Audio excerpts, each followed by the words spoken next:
Un petit rappel de contexte. On est en train de parler de la proposition de loi, protection de l'enfant. C'est une proposition de loi qui a été déposée au Sénat par Michel Meunier, qui est socialiste, et Muguette Dini, qui était sénatrice UDI-UDC du Rhône, et d'autres collègues du Sénat. Elle a été déposée le 11 septembre 2014, et en fait il s'agissait de la suite d'une mission confiée à ces deux sénatrices par la Commission des Affaires sociales sur la protection de l'enfance. C'est-à-dire qu'il s'agissait de reprendre la loi du 5 mars 2007 qui réformait la protection de l'enfance et de formuler des propositions pour améliorer le dispositif. Donc on est bien sur la protection de l'enfant, c'est important de l'avoir en tête. J'ai relevé que très officiellement, les auteurs du texte explicitent que l'intérêt de l'enfant doit être la préoccupation centrale. Alors, en l'occurrence, sans rentrer dans tous les détails, les grandes lignes de la proposition de loi, c'est d'améliorer la gouvernance nationale et locale sur la protection de l'enfant, sécuriser le parcours de l'enfant placé et adapter le statut de l'enfant placé sur le long terme. Et puis, cette proposition de loi a donc été votée en première lecture au Sénat le 11 mars 2015 et ce jour-là enregistrée à la présidence de l'Assemblée nationale. Voilà. Nous avons découvert jeudi dernier, donc le 30 avril, veille du long week-end du 1er mai, que M.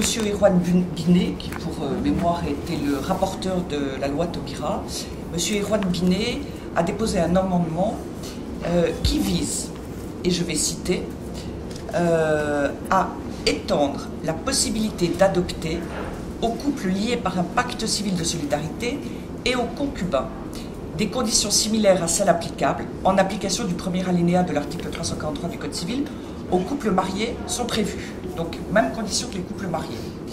Et il y a deux précisions. Cela concerne donc les partenaires liés par un pacte et les concubins, qui doivent justifier d'une vie commune. Ça renvoie à une condition équivalente pour les couples mariés qui ne doivent pas être séparés. Et le deuxième point, le pacte ou le concubinage doivent dater de plus de 2 ans, où les partenaires aux concubins doivent être âgés l'un et l'autre de plus de 28 ans. Autrement dit, des concubins qui vivraient ensemble depuis 3 mois, ayant 30 ans, peuvent demander un agrément pour l'adoption, ce qui veut dire qu'en fait, la condition de durée ne tient pas, elle est inexistante. Alors, pour information aussi, il y a aujourd'hui en commission à l'Assemblée nationale un débat sur ce texte, et notamment donc cet amendement, c'est ce matin. La discussion en séance publique aura lieu le 12 mai 2015, première séance et deuxième séance. Vous voyez, il y a un délai extrêmement court sur cette proposition de loi et plus particulièrement sur cet amendement. Alors, je vais passer la parole à Maître Sophie Herren, qui est avocate spécialisée en droit de l'adoption et qui va nous faire un commentaire juridique. Merci Sophie. Bonjour à tous. Donc, quelques mots tout d'abord sur le procédé de l'amendement. Tout le monde connaît ce qu'on appelle les fameux cavaliers budgétaires, procédé donc qui consiste à intégrer dans un texte en cours de discussion des éléments qui sont totalement étrangers à l'objet de ce texte. Et je rappelle que Madame Rossignol, l'ancien ministre de la Famille, avait annoncé une grande réforme du droit de la famille et que ensuite, eh bien, ce projet avait été abandonné et il avait été annoncé que les réformes du droit de la famille se feraient de manière saucissonnée, si je puis dire, par le biais de différents textes. Madame Bertinotti, tu veux dire là ? Madame Bertinotti, pardon, oui, Madame Bertinotti. Et c'est exactement ce à quoi on assiste aujourd'hui, avec en fait un élément supplémentaire absolument frappant avec cet amendement qui a été donc publié jeudi dernier à la veille d'un long week-end. C'est une manière en fait d'instituer des modifications très importante en catimini et dans des conditions qui ne permettent nullement de mesurer bien, les effets réels du texte et de la réforme proposée. Et bien évidemment, la deuxième partie de mon propos sera consacrée aux effets de ce petit alinéa supplémentaire qui se trouve ajouté à l'article 343 du Code civil, qui définit donc les conditions d'adoption pour les couples. Et prévoir cette possibilité d'assimilation des couples mariés à ceux qui sont pacsés, et même sans aucun lien juridique de couple, à ceux qui sont concubins, eh bien, est quelque chose qui ne manque pas d'interpeller, parce que l'adoption plénière est une institution très particulière, qui, dans ses fondements, a été redéfinie en 1966. Elle est destinée, je le rappelle, à permettre en fait de donner une famille à des enfants en bas âge qui en ont été privés par la vie, c'est-à-dire soit parce qu'ils sont nés et dès leur naissance, eh bien, leurs parents biologiques ont décidé de les remettre à l'aide sociale à l'enfance parce qu'ils ne pouvaient pas les élever, soit des enfants jeunes qui sont devenus orphelins en France ou à l'étranger. Et l'adoption plénière est très particulière parce qu'elle efface la filiation originelle de l'enfant lorsque cette filiation existe, et elle donne à l'enfant qui a été abandonné à la naissance et qui est né sans filiation, elle en donne une. Et elle l'intègre ainsi totalement dans la famille adoptive. Le droit de l'adoption français est particulier parce qu'à côté de cette adoption plénière qui, comme son nom l'indique, est complète, eh bien, il possède également ce qu'on appelle l'adoption simple. Adoption simple qui, elle, laisse coexister la filiation d'origine et la filiation adoptive, et donc prévue pour des histoires familiales différentes. Et respecte le passé que les enfants peuvent avoir eu. Et il est impossible ni de les confondre, ni de faire ce qui est un peu proposé aujourd'hui, en tout cas en termes annoncés, de faire que demain il n'y ait plus qu'une seule adoption, puisqu'elles ont chacun un objet propre. Là où il y a un danger, à mon sens, d'ouvrir l'adoption plénière à tous les couples, quels qu'ils soient, quel que soit leur statut juridique, c'est que je voudrais rappeler que le PACS est un contrat, que le concubinage ne prévoit aucun élément d'obligation ni de projet commun en termes de famille, qu'il n'y a aucune disposition concernant l'autorité parentale, qui est importante en termes de famille, eh bien, qui soit intégrée et qui leur soit applicable. Et je rappelle que dans le PACS, il a été institué principalement justement pour gérer une vie commune entre les pacsés, et puis également pour prévoir des dispositions fiscales ou des dispositions de transmission. Donc on est sur des considérations patrimoniales. Les considérations familiales sont totalement étrangères à l'objet et à la création du PACS. Donc cet amendement, de ce point de vue-là, est une véritable révolution, et une révolution qui n'a pas été totalement organisée et préparée dans toutes ses conséquences, puisque, je le répète, il n'y a pas de disposition générale qui s'applique à leur possibilité de délégation d'autorité parentale et d'organisation d'une famille, et d'organisation et de gestion d'une famille. Ça n'a pas été prévu pour ça. Et je je voudrais insister, pour finir, sur les effets induits, les effets cachés de cette réforme. Puisque si on parle aujourd'hui de développer l'adoption plénière, quel que soit le couple parental, en réalité, ce qu'on ne dit pas est très important et lourd de conséquences. Et cela revient, mes termes seront forts, mais cela revient à dévoyer l'adoption plénière. Puisque cette adoption, ouverte à tous, elle va en fait concerner des enfants qui n'ont pas été privés de parents, d'un ou de leurs deux parents, par l'effet de la vie, mais elle va concerner des enfants qui sont délibérément privés de père ou de mère dès l'origine. Et d'autre part, eh bien, elle va concerner également ce qu'on appelle l'adoption de l'enfant du conjoint, qui, en droit français, est favorisée puisqu'elle se passe en dehors de l'agrément, c'est-à-dire sans aucun contrôle. Donc, on se retrouve avec une proposition de modification qui est fondamentale, dont tous les effets ne sont pas réglés et ils ne sont même pas envisagés. Et la question se pose de ce que, contrairement à l'objet affiché de la loi protection pour l'enfance, eh bien, on se retrouve face à une institution qui est développée pour le seul besoin des adultes qui constituent le couple et dans laquelle on ne voit plus du tout la moindre place laissée à l'intérêt des enfants qui ont besoin de stabilité, qui ont besoin également de voir respecter un des points importants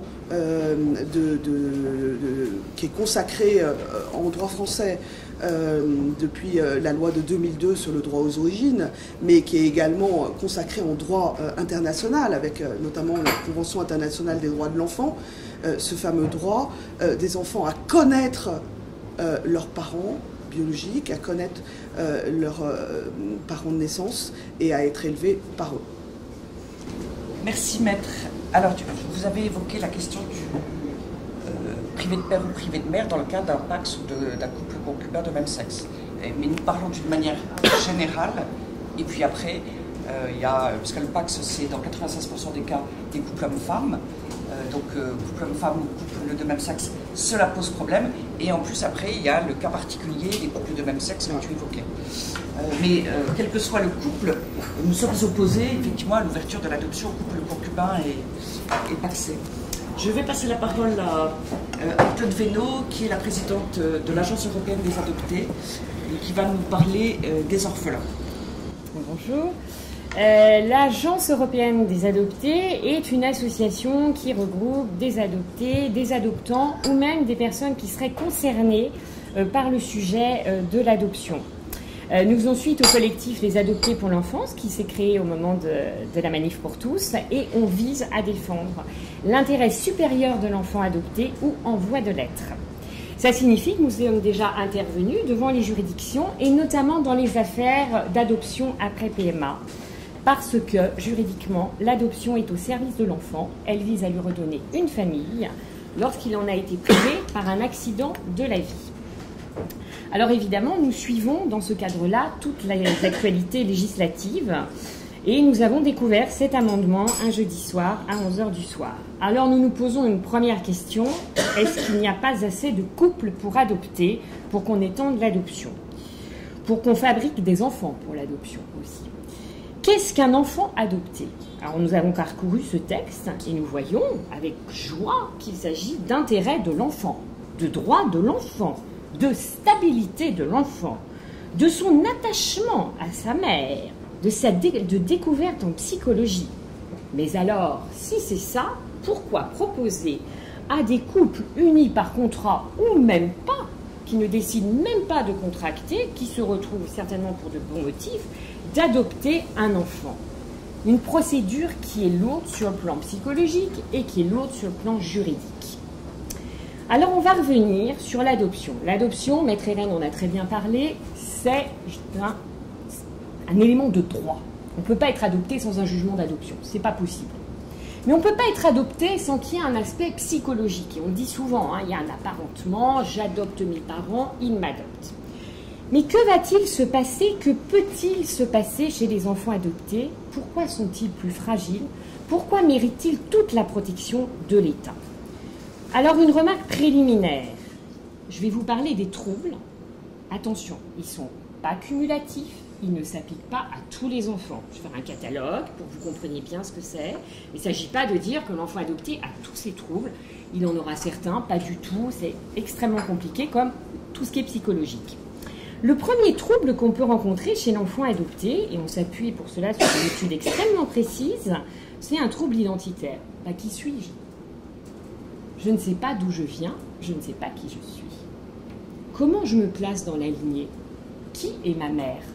Moi, c'est une question que me pose mon petit garçon. C'est qui ta vraie maman? Bonne question. Trouble de l'intériorité. Un enfant adopté, notamment à l'international, qui est détaché de son cadre de vie, de son pays, peut se renfermer sur lui-même. Qu'est-ce que c'est que tous ces gens qui ne me ressemblent pas? Comme moi, je suis noire, ils sont tous blancs à l'école, je suis jaune. Bizarre. Il peut se produire aussi un trouble du deuil impossible. Pourquoi? Parce que le deuil, ça rappelle l'abandon. Ma maman m'a abandonnée. Alors, toute situation d'abandon me perturbe. Sentiment exacerbé de culpabilité. Mais si on m'a abandonnée, c'est que je le mérite. J'étais pas suffisamment bien pour qu'on me garde. Qu'est-ce que j'ai donc fait? Alors je deviens faible. Je peux être celui qu'on abandonne, on embête tout le temps dans la cour de récréation. Ça arrive à d'autres enfants, mais je peux pas dire chez les adoptés. Au contraire, je peux avoir le sentiment d'une toute-puissance. J'ai survécu à mon abandon, comparable quasiment à une mort pour le nouveau-né. Alors, tout est permis. Et vous tous ici, vous avez entendu cette phrase, voyant un petit enfant adopté faire une grosse colère, un caprice ou je sais pas quoi, dire « Ah, il est comme ça parce qu'il a été adopté ». On tombe vite dans ce schéma. Trouble de l'attachement. L'attachement d'un enfant, il se construit dans des échanges relationnels de qualité, de stabilité, de face à face. Toutes les mamans le voient, ces échanges que nous avons avec notre petit nourrisson dans les bras. Ces enfants peuvent être en souffrance de lien, et ça reste dans leur mémoire. Cette mémoire que les psychologues appellent la mémoire inconsciente. Et toute situation où on se détache de l'enfant lui fait revivre cette violence de l'abandon. Alors, il peut rester silencieux, ce trouble de l'attachement, et puis se manifester plus tard, au moment de l'adolescence, si difficile pour tous les enfants. Au moment de la maternité, il y a un article dans Elle qui est sorti, j'ai été adoptée, je suis maman, où des femmes racontent, et certaines disent qu'elles ne veulent pas avoir d'enfants, elles ne peuvent pas. Parce que leur abandon, leur adoption, c'est trop lourd pour qu'elles puissent, elles, envisager de mettre au monde un enfant. Ça va de pair avec, évidemment, le refus de s'engager. J'interromps tous mes engagements, et particulièrement mes engagements affectifs. Je suis fait pour abandonner, pour être abandonnée par ce que j'aime. Vivre, c'est abandonner ce que j'aime. Une angoisse de séparation. Mais c'est beaucoup plus compliqué que le petit enfant qu'on n'arrive pas à laisser à sa première entrée de maternelle. Exemple type. Tu mets ton manteau, sinon je pars sans toi. Qui ne l'a pas dit à un de ses enfants? Ça peut déclencher de très violentes colères, disproportionnées. Vous le vivez en tant que mère comme une petite sanction, une petite menace. Pour cet enfant adopté, ça lui rappelle cet abandon crucial. Il ne le vit pas du tout comme une punition. On peut noter chez certains des difficultés au changement, difficultés alimentaires. Petits adoptés internationaux, peut-être adoptés un petit peu âgés, qui changent d'alimentation. Ces enfants-là pourront plus tard refuser toute nouvelle alimentation parce que ça leur rappellera leur abandon. Difficulté certains à apprendre des langues étrangères. Blocage total. La langue étrangère me rappelle ce que j'ai perdu. Cela vous montre quoi? Non pas qu'il ne faut pas adopter, non pas que les adoptés sont tous problématiques. Cela nous montre une chose. Il nous faut protéger ces enfants adoptés. L'enfant adopté, il est marqué par la détresse de cette première rupture. Son histoire est interrompue. L'adoption est une chance, elle est aussi un défi, celui de trouver une réelle stabilité affective. Le professeur Lévy-Soussan, ô combien éminent, dit que l'adoption a 3 axes. L'axe biologique, on l'oublie souvent, mais les adoptés ont des parents biologiques, ils ne sont pas nés de l'adoption. Un acte juridique, un agrément, un jugement, et un acte psychique. C'est donc une filiation qui est vulnérable. Il est important de donner à l'adopté toutes les conditions pour lui éviter de nouvelles ruptures qui lui rappelleraient une résonance ancienne. Je crois qu'on abordera le chiffre justement des séparations après Pacs ou des séparations après concubinage. Ils sont énormes. Ça lui donne à l'enfant adopté une incertitude quant au statut de celui de ses parents.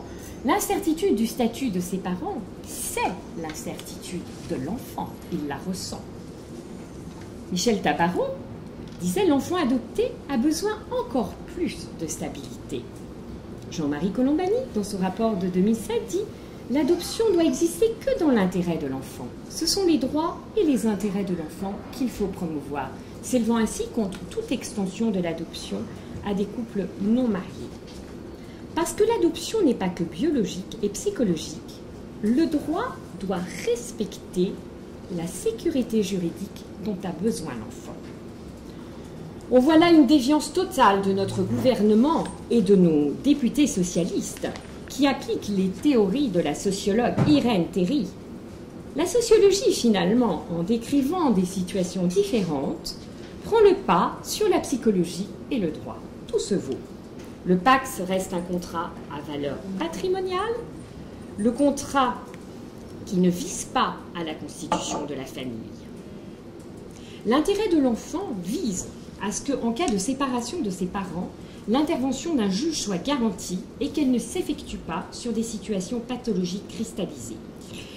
Vous savez qu'il y avait une PPL qui avait été déposée au Sénat, une proposition de loi qui avait été déposée au Sénat en 2010 là-dessus, par Jean-Pierre Michel, que nous connaissons tous. Et il était dit... Rapporteur aussi de la loi Taubira au Sénat. Voilà, vous voyez, tout se recoupe. Hein. Ils sont tous un petit peu nos amis de l'adoption. Et disant, il y a un chiffre qui me laisse... Tout à fait, voilà, et des enfants. Qui me laisse tout à fait perplexe, c'est que vous savez que 41% des couples non mariés sont en désaccord en ce qui concerne l'entretien de l'enfant. Vous le savez, on ne va pas revenir effectivement. Par rapport à combien pour les mariés ? 10%. 10% pour les mariés. Et c'est encore l'enfant qui sera au cœur de tout cela. Vous savez effectivement quelles sont les difficultés que peuvent rencontrer, et encore une fois, ne stigmatisons pas, tous les enfants divorcés n'ont pas des difficultés, tous les enfants divorcés n'ont pas celle-là, mais les enfants de couples séparés, quel que soit le mode juridique, ont des troubles d'identification, refuser séparation, s'identifier aux parents absents. Et ont des troubles aussi, certains enfants de parents séparés ont aussi un trouble de l'origine. Alors, est-ce que vous imaginez notre enfant adopté, qui déjà a cherché ses origines, ne sait pas très bien comment se placer, on le met dans une situation un petit peu instable, ses parents, statistiquement, vont potentiellement pouvoir plus se séparer que d'autres parents, donc le trouble de l'origine va devenir absolument exponentiel. Et c'est pour ça que c'est absolument cela que nous voulons éviter. Alors la question qu'on se pose aujourd'hui, c'est de se demander quelle société nous voulons pour nos enfants adoptés. Ces enfants-là, nous devons les protéger. Et je vais terminer par une phrase de Martin Luther King qui m'a beaucoup frappée et qui dit, je le cite, « À notre époque, plus que les actions des méchants, ce seront les silences ahurissants des gens de bien que nous devrons regretter. On ne discute pas de l'adoption par amendement, on ne discute pas en catimini de la situation de ces enfants qui sont confiés à la tutelle de l'État. Je vous remercie. Merci Anne-Claude. Alors je voudrais rajouter quelques commentaires, on va dire un petit peu plus d'ordre politique. Mais avant cela, je voudrais revenir sur la proposition de loi qu'a évoquée Anne-Claude Veynaud, la proposition de loi de 2010 sur le même sujet. Il s'agissait à l'époque d'ouvrir l'adoption aux couples pacsés. il n'avait pas été jusqu'à proposer pour les concubins. La commission des lois du Sénat avait donc rejeté, et elle avait dit c'est l'exigence de sécurité pour l'enfant qui justifie de réserver aux couples mariés la possibilité d'adopter conjointement. Et je note, puisqu'on évoquait la loi Taubira au passage, que la commission des lois disait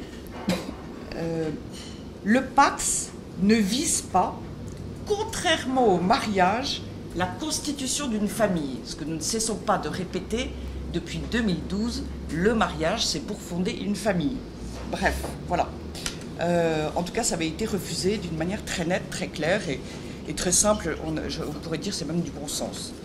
Alors, d'une manière globale, ce projet de loi qui concerne la protection de l'enfance ne portait pas à la base et à l'origine sur l'adoption.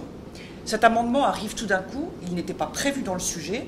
Or, il s'agit d'un amendement majeur, bouleversement de l'adoption, premièrement, et deuxièmement, mise sur le même plan, implicitement, du mariage, du PACS et du concubinage pour ce qui est d'adopter des enfants.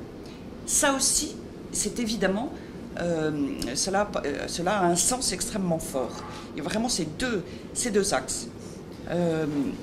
Peut-on, vous l'avez compris, nous pensons que ça ne protégera pas, ça n'améliorera pas la protection de l'enfant. Pour toutes les raisons que nous avons dites, le PACS est beaucoup plus fragile que le mariage et le concubinage encore davantage. Et quand il y a séparation avec des enfants, eh bien cela se passe beaucoup plus mal, 41% versus 10%, c'est quand même 4 fois plus important. Cela ne se passe pas de la même manière. Les problèmes sont en tout cas beaucoup plus fréquents.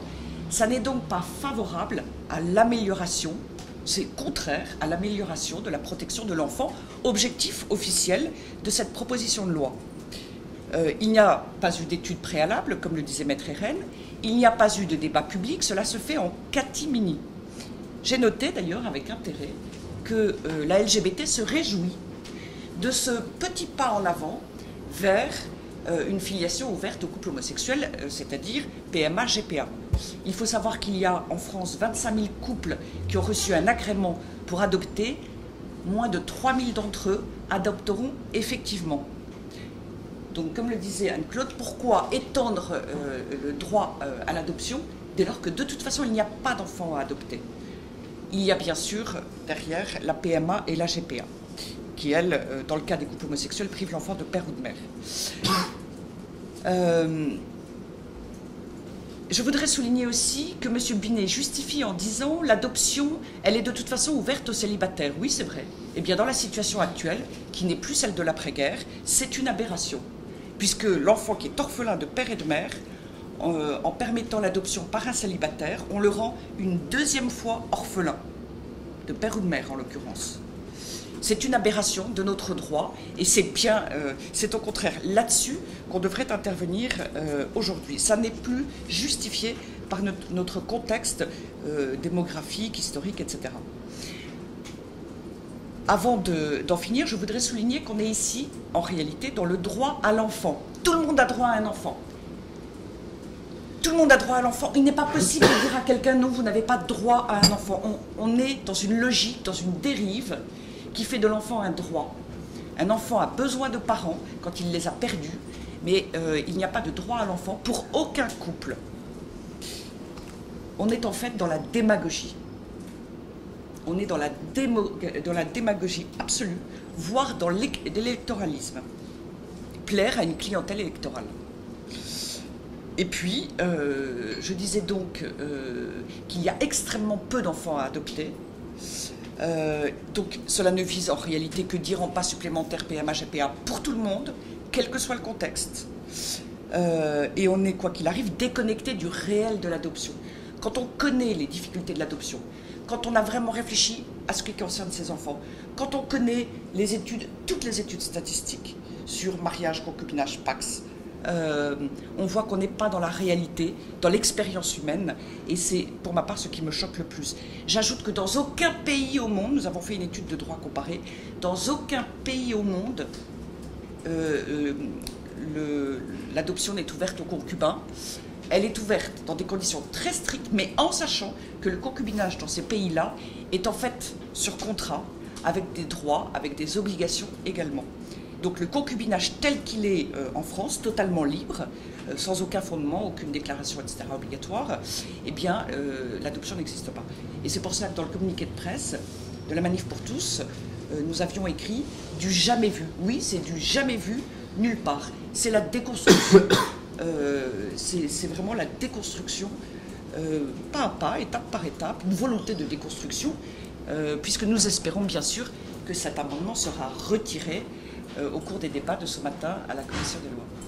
Et je vais laisser la parole à Albéric Dumont, qui est vice-président de la Manif pour tous, pour nous parler de la réaction, de l'action, de ce qu'envisagerait la Manif pour tous, le cas échéant.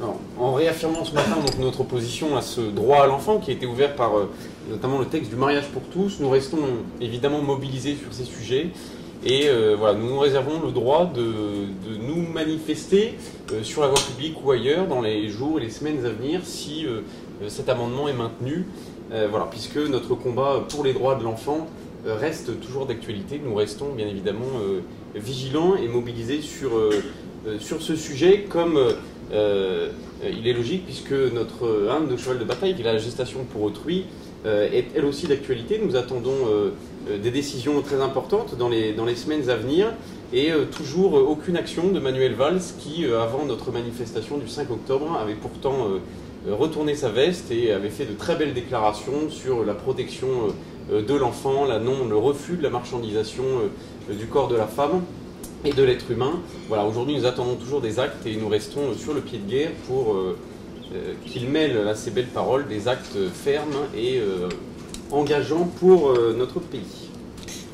Voilà, nous nous réjouissons, avant de répondre à vos questions, je voudrais quand même vous dire que nous nous réjouissons de ce que Laurence Rossignol a déclaré à des journalistes qu'elle ne soutiendrait pas cet amendement. C'est bien le minimum, mais au moins c'est dit. Voilà, merci de votre écoute. Et nous sommes disponibles et à votre disposition pour répondre à vos questions. J'avais juste une question sur les statistiques, parce que vous avez dit que les chiffres de séparation des concubins et des pacsés étaient beaucoup plus importants que ceux des mariés. Est-ce que vous avez des statistiques? Alors, on a quelques statistiques. Vous trouverez des rapports du Sénat de 2010 et de 2011.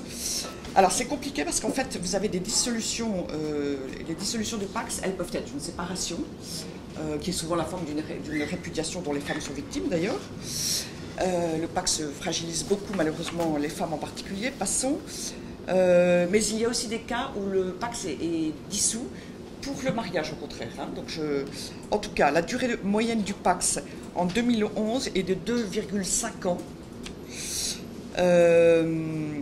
Et ça, c'est un rapport du Sénat, une réponse du ministère, parue au JO du Sénat le 16 janvier 2013. Voilà. Nous avons noté en 2011, par exemple, information du Sénat aussi, 144 000 Pacs conclus pour 42 000 dissous, alors qu'ils sont d'années précédentes en moyenne. Et l'autre chiffre que j'évoquais, et qu'Anne-Claude évoquait, dans 41% des cas de séparation d'un couple marié, il y a désaccord pour tout ce qui concerne l'enfant. 10% pour les couples mariés, désaccord pour ce qui concerne la garde des enfants, et 41% dans le contexte d'un Pacs. On voit bien que pour l'enfant, la situation n'est pas la même et la stabilité n'est pas la même. Et ce n'est pas un jugement, on n'a rien à juger, on n'a absolument pas de jugement d'une manière ou d'une autre. Statistiquement, les faits sont ceux-là. C'est des accords exprimés devant le juge? Oui. Sur la question des... Oui. Voilà. Oui. Difficulté des accords exprimés notamment devant le juge, et ça se passe... Ce qui se passe, c'est que vous pouvez toujours, marié, pas marié, etc., aller voir un juge des affaires familiales pour dire on a un problème. Ça se passe très régulièrement pour une intervention... Enfin, pas très régulièrement, non. Ça se passe régulièrement pour une intervention médicale, un parent ne veut pas, etc., c'est le juge. À ce moment-là, ces concubins arrivent dans une situation systématiquement cristallisée. Ils ne sont pas pris en charge, comme dans le cas d'un divorce, où effectivement la situation peut mal se passer, mais ils arrivent déjà devant le juge avec un semblant d'accord, en disant moi j'aimerais ça, moi j'aimerais ça. Vous voyez, là ils arrivent parce que c'est grave, et il n'y a qu'un juge qui peut trancher, la situation est complètement bloquée. 41% de désaccord sur l'entretien de l'enfant, c'est absolument énorme, et les enfants sont otages absolument de ce désaccord de leurs parents. Mais pour les concubins, tout le monde n'a pas de chiffres. Non. Non, on n'a pas de chiffres. On n'a pas de chiffres. Ce qu'on peut dire, en tout cas, c'est comme le disait Maître Irène, en tout cas, il n'y a pas de volonté d'engagement explicite, public, et il n'y a pas il n'y a aucun document signé, donc il n'y a pas d'obligation. La fragilité est par essence encore plus grande. Est-ce qu'à partir du moment où il y a la filiation, même s'il n'y a pas de contrat entre les conjoints, est-ce qu'il n'y a pas un droit au respect de l'enfant? Je ne sais pas comment dire. À partir du moment où... Non, parce que la filiation, elle entraîne surtout dans le code civil l'obligation alimentaire, du matériel, et non pas... C'est quoi la différence par exemple avec le mariage? Bien, dans le mariage, vous avez les obligations des époux qui sont définies par rapport à eux, mais également par rapport aux enfants à travers toutes les notions d'autorité parentale. Et on sait qu'en pratique, dans les cabinets d'avocats, il est plus facile d'obtenir, de parvenir à un accord entre un couple qui se sépare et qui a vécu au travers du mariage, et avec le cadre, il est rappelé le jour même du mariage déjà. Et donc il y a un cadre dans lequel la famille va vivre avant la séparation, alors que dans la pratique des PACS et de l'union libre, au concubinage, eh bien, il y a moins ce contexte et ce principe, puisque on gère plus au quotidien, et au moment de la séparation, en fait, les discussions sont en pratique beaucoup plus longues, beaucoup plus difficiles, parce que rien n'était prévu, et parce que les gens ont vécu, moi je l'entends souvent, et en disant, mais en fait, on a fait ça parce qu'on ne voulait pas s'engager. Alors bon, qu'on ne s'engage pas en tant que membre de couple, ça regarde le couple. Mais le problème, c'est que à partir du moment où il y a constitution de famille, le défaut d'engagement, il va toucher les enfants. Et c'est, à mon avis, ce qui explique. Je ne suis pas étonnée de ces statistiques, puisque je les rencontre moi dans ma pratique. En fait, au cours du mariage, vous avez un certain nombre d'articles qui sont lus par le maire, et plusieurs d'entre eux, une bonne majorité, concernent les enfants. Ce qui, dans le cas d'un couple de même sexe d'ailleurs, est un peu, moi, me laisse un peu perplexe, puisqu'ils n'auront d'enfants qu'en ayant recours à des personnes extérieures, etc. etc. Mais donc, il y a des obligations qui sont prises au moment du mariage, des époux l'un vis-à-vis de l'autre, et vis-à-vis des enfants. Et donc, ce que nous disons, c'est que des enfants qui sont là, orphelins, particulièrement vulnérables, il faut chercher, et de toute façon il y a beaucoup de couples qui cherchent à adopter, il faut les confier à des couples qui se sont engagés à la stabilité, qui veulent et qui souhaitent la stabilité. C'est le contexte évidemment, clairement le plus favorable à ces enfants. En même temps, est-ce que vous avez les statistiques de séparation d'un couple marié? Alors elles sont... Paris, on est sur un couple sur 10. Oui, bien sûr, et dans le cas du PACS, c'est 2 fois plus à peu près. 75% des enfants vivent aujourd'hui, vous vous souvenez, on en a parlé au moment de la loi intérêt de l'enfant. 75% des enfants vivent aujourd'hui avec leurs 2 parents, ne l'oublions pas. C'est ça la vraie statistique. Donc les adoptés, ils doivent être dans cette statistique et pas ailleurs. Et est-ce que, même s'il y a cette proposition de loi, les agences d'adoption continueront de donner des agréments on peut craindre que l'adoption internationale connaisse encore davantage de difficultés. Alors, c'est très juste. Depuis des mois, on nous dit on va faire une grande réforme de l'adoption. Madame Bertinotti, voilà, nous a annoncé ça, bille en tête, etc. Très contente. La conséquence a été que dans les 4 rapports demandés sur la famille, l'adoption a commencé à être saucissonnée en 2 rapports. La conséquence, c'est qu'on n'a toujours pas de chiffres sur l'adoption. Vous pouvez demander à Laurence Rossignol, si vous pouvez téléphoner pour qu'on ait vraiment des chiffres, on ne sait pas. Aujourd'hui, l'État français ne sait pas combien d'enfants sont placés sous sa tutelle, adoptés ou protégés. C'est pour ça qu'il y a cette loi protection de l'enfance. Vous vous rendez compte, c'est entre 270 000 et 300 000. Allez, il y a 30 000 enfants dans la nature, on ne sait pas où ils sont. Il y a des reportages flagrants là-dessus. Donc on ne peut pas dire aujourd'hui que l'adoption ait été vraiment prise en main par le gouvernement socialiste comme il l'avait annoncé.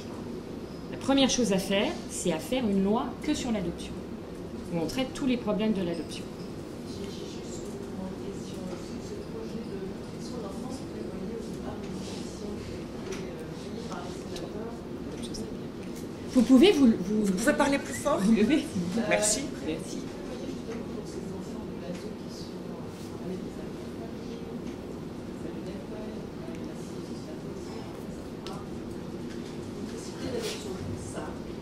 Tout à fait. Évidemment.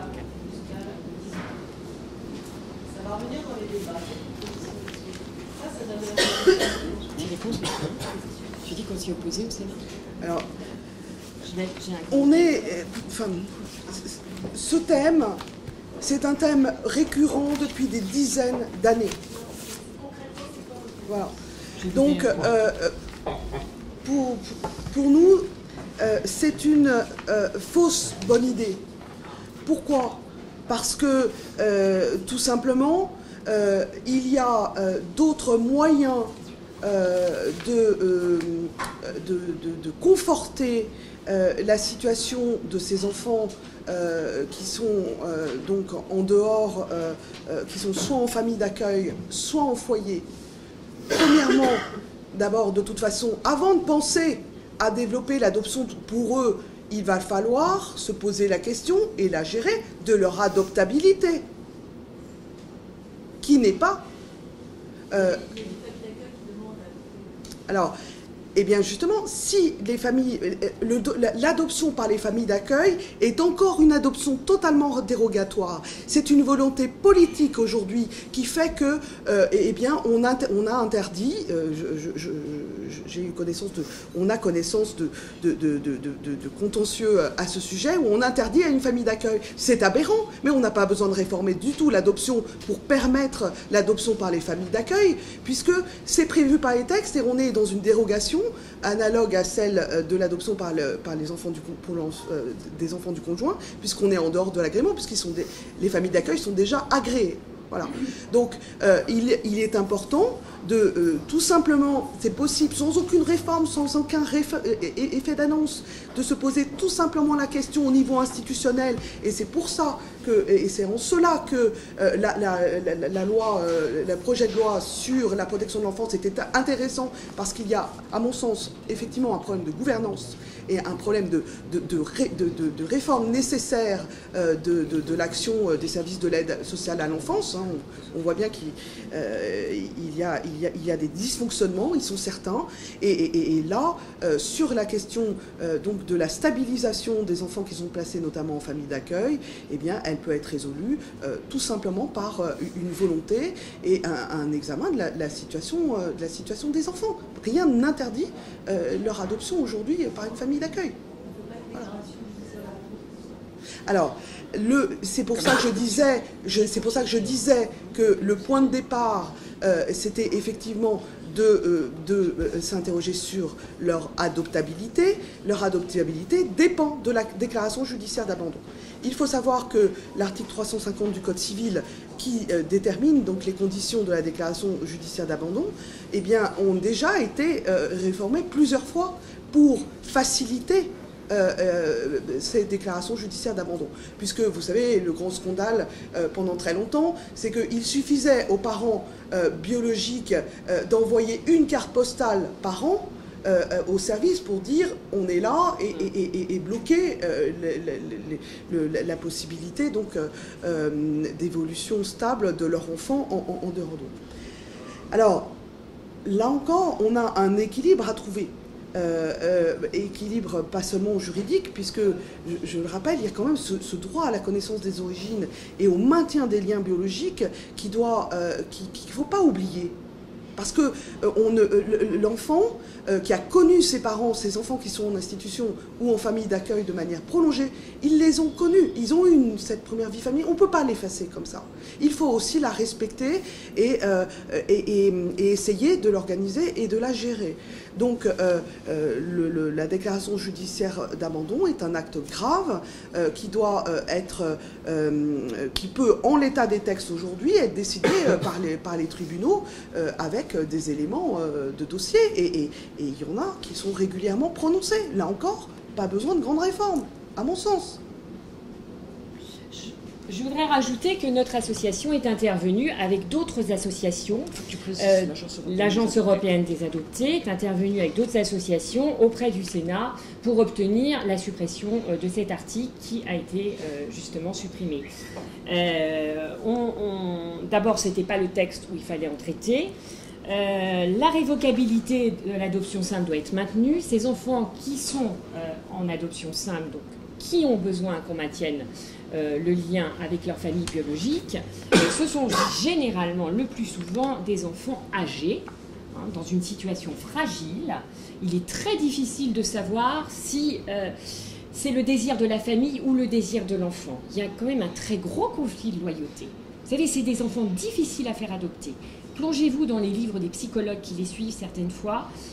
C'est dur pour eux de s'attacher, c'est dur de reconstruire. Alors, tout à fait d'accord avec vous pour dire arrêtons de les mettre, dès qu'ils s'attachent à une famille, de les changer de famille, mais ne modifions pas les textes juridiques. Le problème, ce n'est pas la loi. On a aujourd'hui les moyens de les laisser dans leur famille sans modifier les textes. Alors, tout le monde se renvoie, et là, on est tout à fait d'accord avec Madame Rossignol, on en avait parlé quand nous l'avons rencontrée, on est tout à fait tous d'accord pour dire que tous les acteurs de la protection de l'enfance se renvoient la balle. Les travailleurs sociaux disent ce sont les magistrats disent ce sont les travailleurs sociaux, enfin on n'y arrive pas. Voilà. Mais pas besoin de modifier encore une fois la loi. Alors je voudrais préciser une chose, que le Conseil constitutionnel, le 6 octobre 2010, a répondu à une question prioritaire de constitutionnalité, une QPC. Et il a dit exiger le mariage des candidats à l'adoption est parfaitement conforme au principe constitutionnel d'égalité, puisque la différence de situation entre les couples mariés et ceux qui ne le sont pas justifie, dans l'intérêt de l'enfant, une différence de traitement quant à l'établissement de la filiation adoptive à l'égard des enfants mineurs. Voilà, donc il y a eu déjà des débats au plus haut niveau qui ont été de manière à la fois très cohérente avec notre droit et pleine de bon sens, qui ont déjà été traités. Voilà. J'ai quand même une question. Oui. Il y a peu d'enfants à adopter. Il y a énormément de couples qui ont besoin d'adopter, qui a envie d'adopter. Oui, enfin, envie. Voilà. Par rapport à notre notion de droit à l'enfant. Merci. Vous disiez tout à l'heure qu'en fait, la dérive possible, c'est que l'un des deux couples, dans un cas de couple homoparental, fasse une GPA, une PMA. Et, dans tous les cas d'ailleurs. Hein. Oui, effectivement. Dans tous les cas. Et ça faciliterait finalement, si cet amendement était adopté, l'adoption par l'autre conjoint. Finalement, on y est déjà, parce que les tribunaux, ces derniers mois, ont donné. Donc, est-ce que c'est tout va dans le sens de quelque chose qui existe déjà? Petite touche par petite touche, le Parlement, les cours de justice, la CEDH installent le droit à l'enfant. C'est tout à fait juste. Et toutes ces petites touches successives, M. Binet avait annoncé, tu l'évoquais, avait annoncé qu'ils allaient saucissonner. Et là, on voit un truc qui arrive, qui est majeur, en catimini.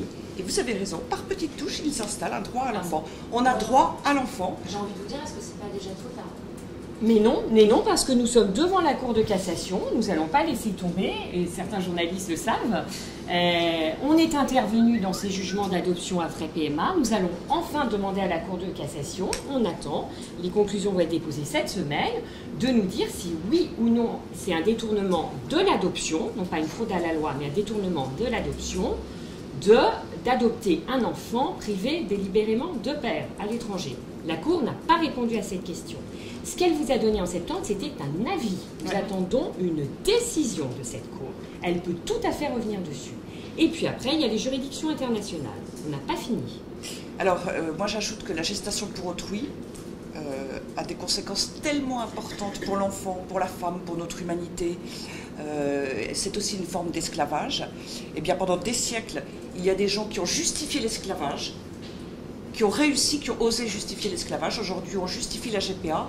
Eh bien, c'est comme l'abolition de l'esclavage, comme l'abolition de la peine de mort. Moi, je suis convaincue qu'on y arrivera parce qu'on est dans un tel déni d'humanité que ça n'est pas tenable dans la durée. Et simplement, quand vous dites, est-ce que c'est pas un peu trop tard? Ça fait 3 ans qu'on me dit. Donc nous, on continue de se mobiliser et on ne découvre pas un sujet comme ça. Ça fait 2 ans et demi qu'on dénonce exactement l'effet domino qui est en train de se passer. Alors il avance, et nous, on va faire en sorte à la fois de le bloquer et de le renverser. Mais je suis d'accord avec vous, ça fait longtemps qu'on en parle. Voilà, mais on écoute. Oui, non, mais... Je ne commence pas. Dernière question. Vous vous êtes illustré dans des combats contre le mariage pour tous avant. Aujourd'hui, du coup, vous Mariage, dirigez... filiation, famille. Oui, mais encore plus aujourd'hui, peut-être que dans vos rangs, il y avait des gens qui n'étaient pas mariés, qui étaient en concubinage, mais qui... voilà. Mais attendez. Et qui tombent dans ce cas de figure. Est-ce que vous n'avez pas peur de vous mettre à dos C'est très intéressant ce que vous dites. On est dans une telle logique. Il faut que tout le monde ait des droits à tout, qu'on a l'impression qu'on agresse des personnes au moment où on dit qu'on agresserait des personnes, au moment où on dit non, stop. Mais je regrette, il faut donner la priorité à l'enfant. Ça s'appelle l'intérêt supérieur de l'enfant. Et c'est pas parce que notre désir est immense, voire notre souffrance, et on l'entend très bien, que cela doit ouvrir à tout et qu'on a droit à tout. Il y a des choses devant lesquelles l'adulte, les adultes que nous sommes responsables, doit défendre l'enfant. Il y a des choses devant lesquelles le rôle du législateur, du politique, c'est de savoir dire non. Autrement, on est dans la démagogie, c'est ce que je vous disais. Et vous n'avez pas peur que certains de vos sympathisants vous disent « Oula, stop, je vais quand même pas... » Mettre le concubinage sur le même plan que le mariage, mettre le concubinage sur le même plan que le mariage. D'ailleurs, le Conseil constitutionnel, la Commission des lois du Sénat et le Sénat avaient eux-mêmes dit très sagement, voilà, c'est dit, on ne juge pas. Ce sont des contextes différents et qui ouvrent donc à des droits différents. Et puis en plus, j'ajoute qu'il n'y a de toute façon pas d'enfants à adopter. Donc c'est vraiment uniquement idéologue.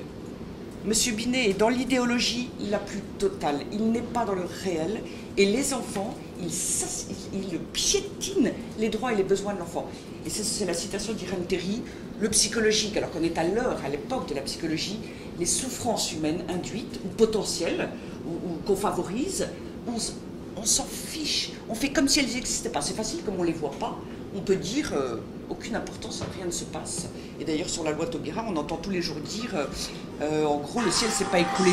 Ah non, mais pour un certain nombre d'enfants, la vie ne sera pas celle.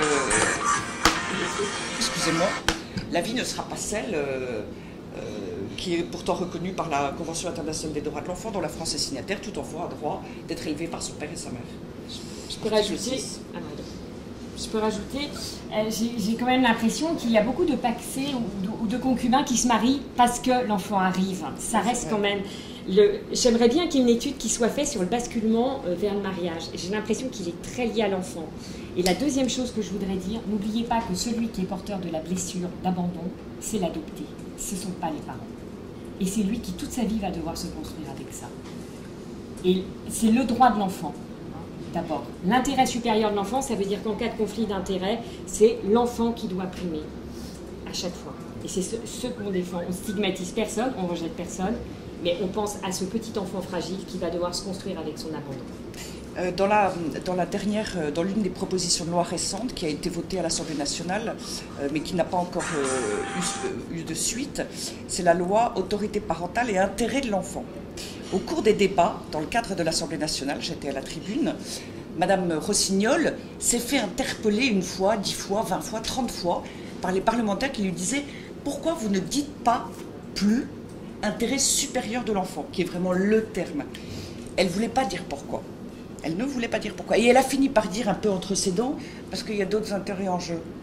On ne veut plus, on n'est plus réellement dans l'intérêt supérieur de l'enfant, qui est vulnérable, qui dépend entièrement de nous. Et quand on parle d'intérêt de l'enfant, non, on est dans les intérêts et la souffrance, c'est vrai, les souffrances aussi, mais enfin, c'est ce qu'on appelle donner la priorité en réalité aux revendications de l'adulte, qu'on comprend. Et encore une fois, elle a dit ça à 23h, moment où tout le monde dort. Voilà. Comme d'habitude, à chaque fois qu'il s'agit de parler un petit peu en vérité des enfants. Elle n'avait pas envie de le dire, elle sentait bien que c'était scandaleux. Philippe Gosselin qui... Et donc la gauche a refusé, parce que la droite avait proposé d'ajouter supérieur de l'enfant. Et la gauche a voté contre cet amendement. Ils veulent limiter et faire, entre guillemets, redescendre l'intérêt. Ils ne veulent plus que cet intérêt soit supérieur, donc prioritaire. Et voilà, il y a tout un mécanisme, tout un puzzle qui est stupéfiant et qu'on ne peut pas laisser passer. Enfin, que nous ne laisserons pas passer en tout cas. Et pour la PMA, une dernière chose que je voudrais dire, c'est que je suis quand même un peu étonnée. En France, nous avons des lois et les magistrats les appliquent autrement. Alors aujourd'hui, on se dit, bah oui, c'est pour la PMA, l'adoption, etc.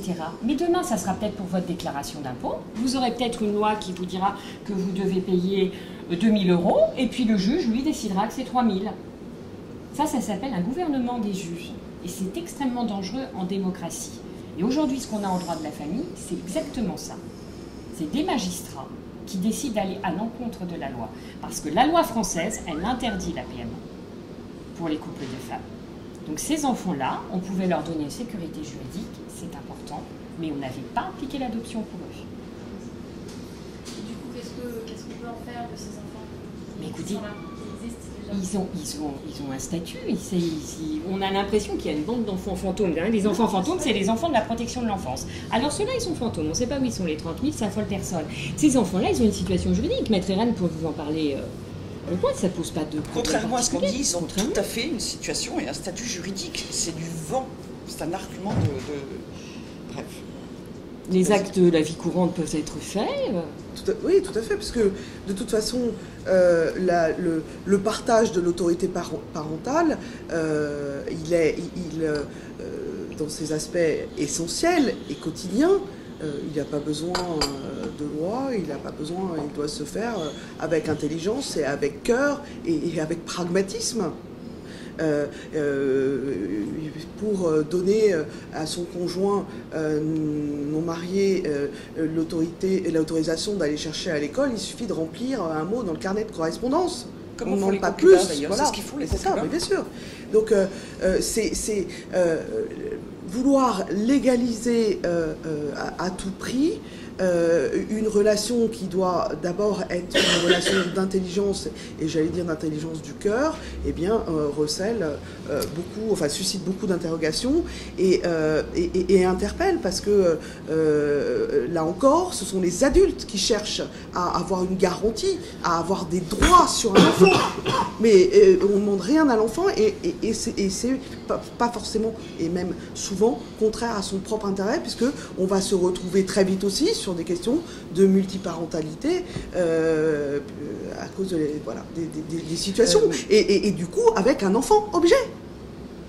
Et ça, c'est vraiment une réflexion qu'il faut développer et qu'il faut rappeler. On a l'enfant qui est déjà marchandisé à travers certaines formes d'adoption, à travers la GPA, à travers la PMA aussi, puisque dès qu'il faut partir à l'étranger, etc., ça coûte cher.